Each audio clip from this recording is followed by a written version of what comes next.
Breaking right now on Morning News Now, Ian is now a tropical storm this morning, but not before making landfall as a massive Category 4 hurricane with devastating flooding and destructive winds. This morning, we are getting our first look at the damage the storm left behind, with Ian still slowly making its way up the state. The main impact we are seeing, that destructive storm surge and flooding. In Naples, just south of where Ian made landfall, cars were covered in water, roadways disappearing under feet of water. Ian came ashore yesterday afternoon in southwest Florida near Charlotte County, taking a similar path to Hurricane Charlie in 2004.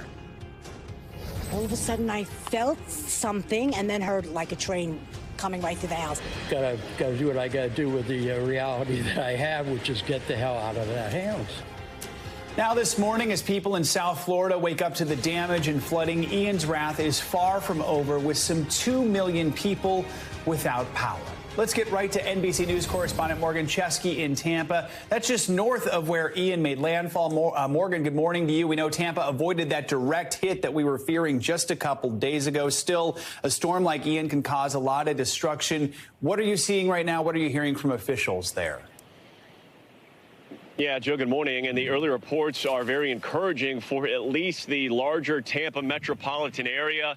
Police telling us that aside from scattered trees and power poles that have been knocked down by some of the tropical storm force winds that Tampa experienced overnight, the city's largely been spared. That is good news. That makes Tampa the exception to the rule, unfortunately, though, when it comes to Ian, because as we saw yesterday along the western coast of Florida to the south of us, just an absolutely stunning and heartbreaking scene to see that storm surge and those 140-plus mile-an-hour winds slam into communities, those barrier islands, and then Fort Myers, Naples, Sarasota, a long list of coastal towns that will look far different when the sun comes up today as a result of this devastating Category 4 hurricane that, as of right now, is now churning its way over the state of Florida, dropping an incredible amount of rain closer to Orlando and potentially Jacksonville when the sun comes up today. Guys? And Morgan, tell me, what just have people there been telling you about the storm and what they're going through? Well, it depends on where you are. I think for those in Tampa, they thought they'd be suffering a direct hit. A lot of people got out of town ahead of Ian. The mayor was very clear to tell them that if you did evacuate, don't come back yesterday because it was still unsafe to do so. We should be expecting some of those people to return to Tampa today, but it will be a far different story for those communities to the south.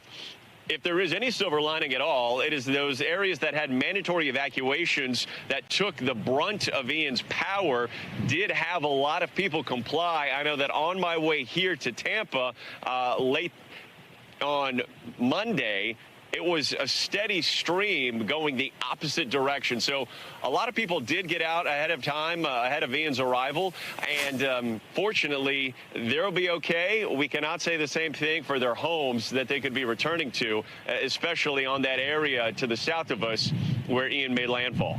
As you know, we're just hearing President Biden has declared a major disaster for Florida right now, which is not a surprise, but that means more resources will be heading to Florida. Morgan, the weather conditions where you are might be improving, less wind, less rain, but the impact of the storm is going to be felt for a while. I mean, what are some of the biggest concerns now moving forward?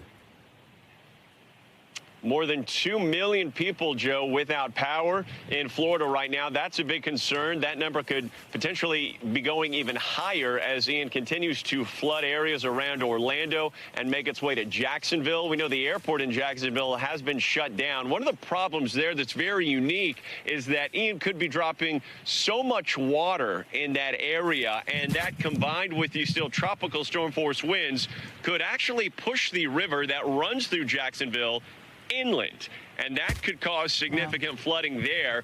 After that, we could see Ian go back into the Atlantic Ocean and then make a second landfall. So this storm far from over, and unfortunately, its toll on Florida, we've only gotten a glimpse so far, and it's likely going to be much worse when the sun comes up today. So many things to watch, and it's not just in Florida now, but beyond. Morgan Chesky, thank you so much. Thanks for watching our YouTube channel. Follow today's top stories and breaking news by downloading the NBC News app.